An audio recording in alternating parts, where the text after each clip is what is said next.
Hello everyone, welcome back to the channel. Today I'm going to be doing an oil change on my daughter's 2018 RAV4.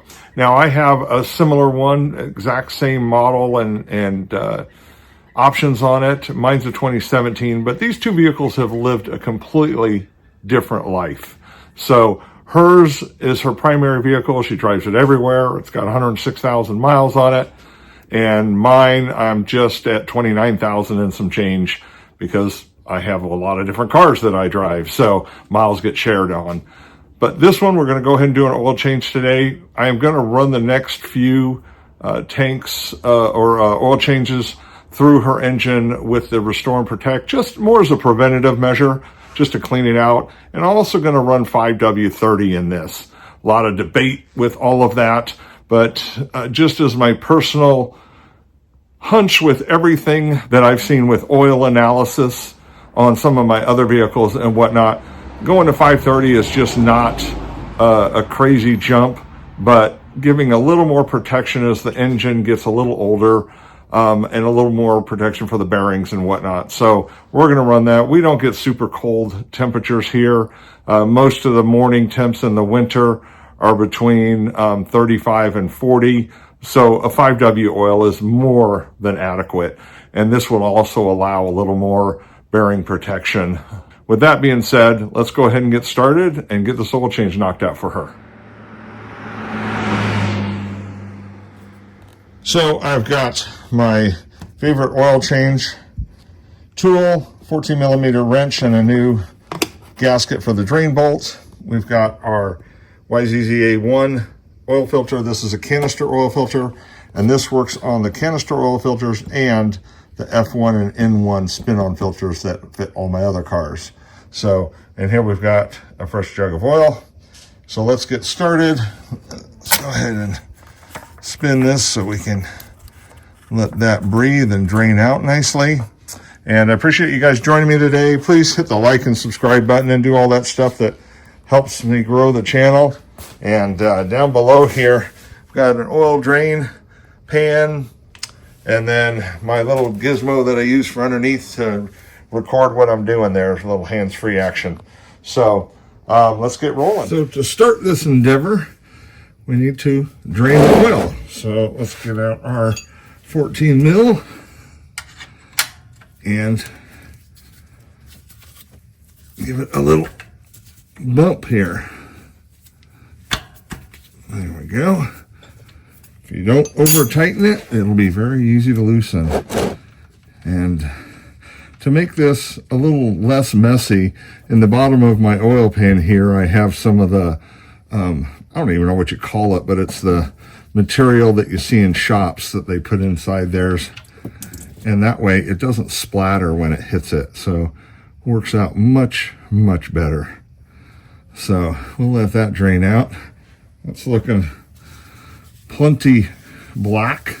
If I position this just right, as this starts to drain and get less where it's shooting over, I can actually pull my drain pan and get it underneath the oil filter also. So I just want this to come down a little bit more. There we go. And that will allow me to safely get to the oil filter. I'll spin this around a little bit more. So here's the oil filter right here. I like doing these on the RAV because I still pull them up on my race ramps. And with this on the back side of the pan here, it gets a more complete drain. There we go.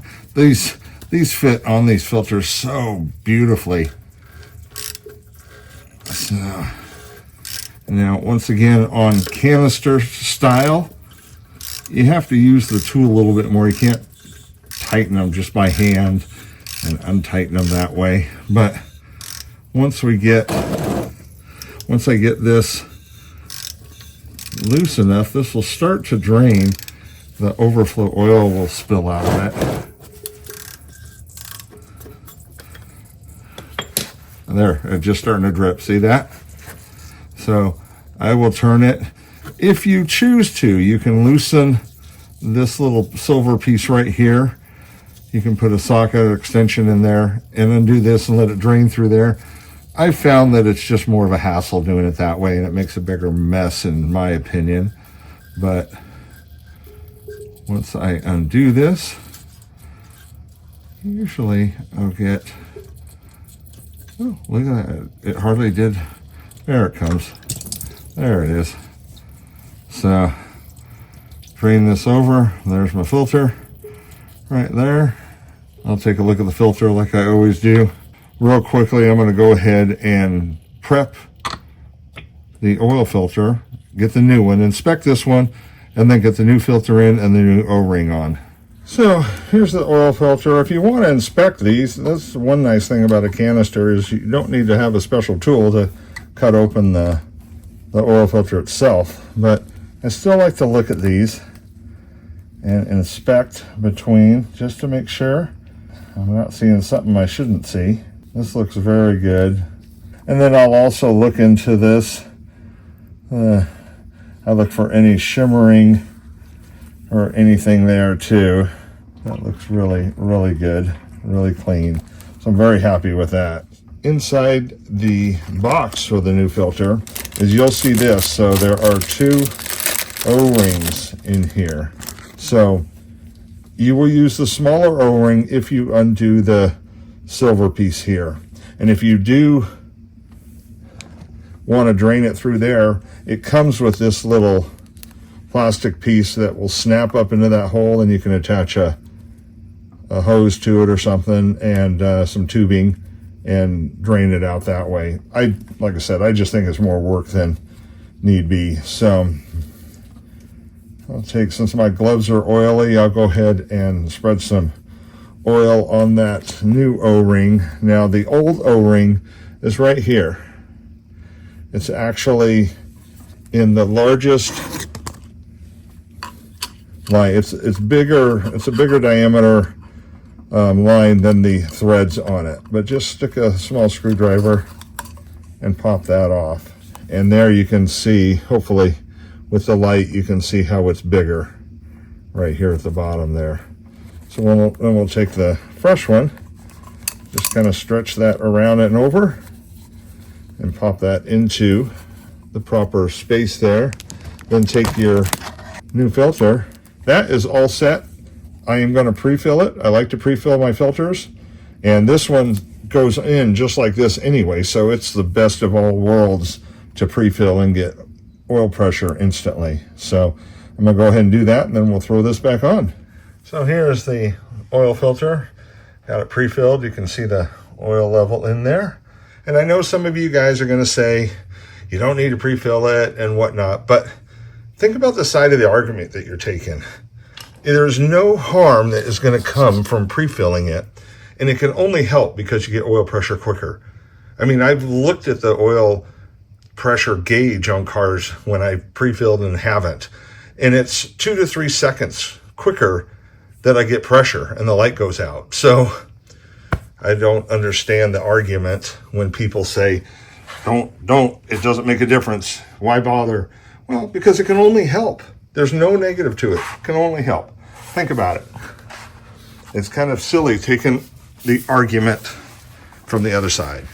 I like to do a flush, an engine flush first. So I'm going to set this up and I'll do that first. So I'm going to get on the top side here, and I'm going to pour some fresh clean oil down through here and flush out what's left in here. There's always some residual dirty oil that sits down on the bottom of the pan because the drain bolt is never at the very bottom. I don't know why they design these that way. You would think they'd want to get the maximum amount of the old oil out, but I don't like having that dirty oil sit in there. So I will go ahead and pour some clean oil, half a quart to a quart of clean oil that I'm going to put into it. And that will flush out the old dirty oil. And then what's left in the bottom of the pan is the cleaner oil. And you will see that when I start to pour it here.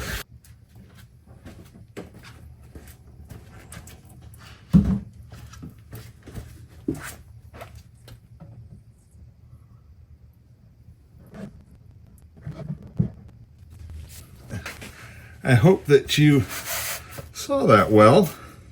Obviously, I was on the top end. I won't see it until I actually look at the video. But I can tell there's still a little dirty oil in there, but that looks much better than what was coming out of it from the oil change. So that successfully flushes out some of that residual nasty oil that's still sitting in the bottom of your oil pan. And I think that that goes a long way over every oil change, that you don't have all that dirt that's floating in there, and it makes your new oil less effective right from the very get-go. And it doesn't bother me using an extra half quart to a quart. A lot of my cars only take 4.5 quarts, and some of them take closer to 4 quarts. So I have that residual from a jug anyway. So whatever I have left over, I always keep just for this purpose. So we'll let that continue to drain out. And I can go ahead and spin the filter on now. So there's the filter housing right over here. And remember, when you're putting this in, this seals with this gasket right here on the side. It doesn't seal at the bottom when it basically hits the maximum point where it'll thread up into. So as soon as it's snug, stop. Don't over tighten it. So go ahead and start it by hand. These do not allow you to tighten them all the way by hand. See, that's got a few turns on it. So you'll have to use your tool, unlike a spin-on filter. But if you get a spin-on, or if you get a tool like this one that fits so perfectly over it, then just go ahead and turn it until it snugs, until it seats. And you'll know, see, there, it's seated. There's no more. Don't crank on it. There's no sense in putting any pressure on it. It's not going to make any difference. So, voila, that is done. So we've got a pre-filled oil filter now. So when I start the engine, I'm going to have oil pressure just like that. So much better. When I took off the bolt, I noticed, you can see there's no gasket on there. So the gasket is still, yep, and I can feel it right there. So what you want to do is, if you get yourself a small screwdriver and just go on the inside of it, inside of the hole, and then just pop it off, and there it is. So change the gasket, guys. Don't be cheap. It's a few cents if you have to buy them. A couple of the dealers that I go to in my local area all include them. If you buy a filter, they just give you one, and it's great when they just put it in the box and it's in there ready to go. We have a brand new drain gasket on there. So now I'm just letting that dribble out a little bit more. So we're down to a drip now. So I'll go ahead and we'll start this back in there. Okay. Bring her tight. Give it a wipe. Get your wrench. And don't over tighten. So just make it nice and snug, just like that. So I'm not going to crank on it. Let the gasket do the work. And there we go, guys. We are done underneath here, other than checking for leaks. Always look for leaks, because you never know. Okay. Start it up, as you can tell. Filled up the well and give it a start. This looks really good. Nothing dripping from there. And everything looks really good around there too. I will say that the engine is quieter, noticeably quieter with the 5w-30. The valve train noise, to my ear, I'm used to what this sounds like, and even right before I did the oil change, and it's definitely better. So that's good news. So after you do the change, you want to make sure that you change the maintenance light. So in this car, use your right arrow to come all the way over. Oh, maintenance required. So that's a message. So go to the settings, which is the little wheel, and then come down to vehicle settings and scheduled maintenance, and then click on yes, and it has been reset. Perfect. So now and hit your back arrow, and you can get back to where you were. There we go. So she's got 106,540 miles on this. So, boy, that is amazing how much quieter it is. Absolutely amazing. Okay, well, guys, that finishes this video up. So appreciate it if you made it this far. Appreciate you hanging out for the whole thing. Please like and subscribe if you haven't. Comment. I love comments. I usually get a lot of comments on oil related videos, oil changes and the like. And until next time, we'll see you down the road.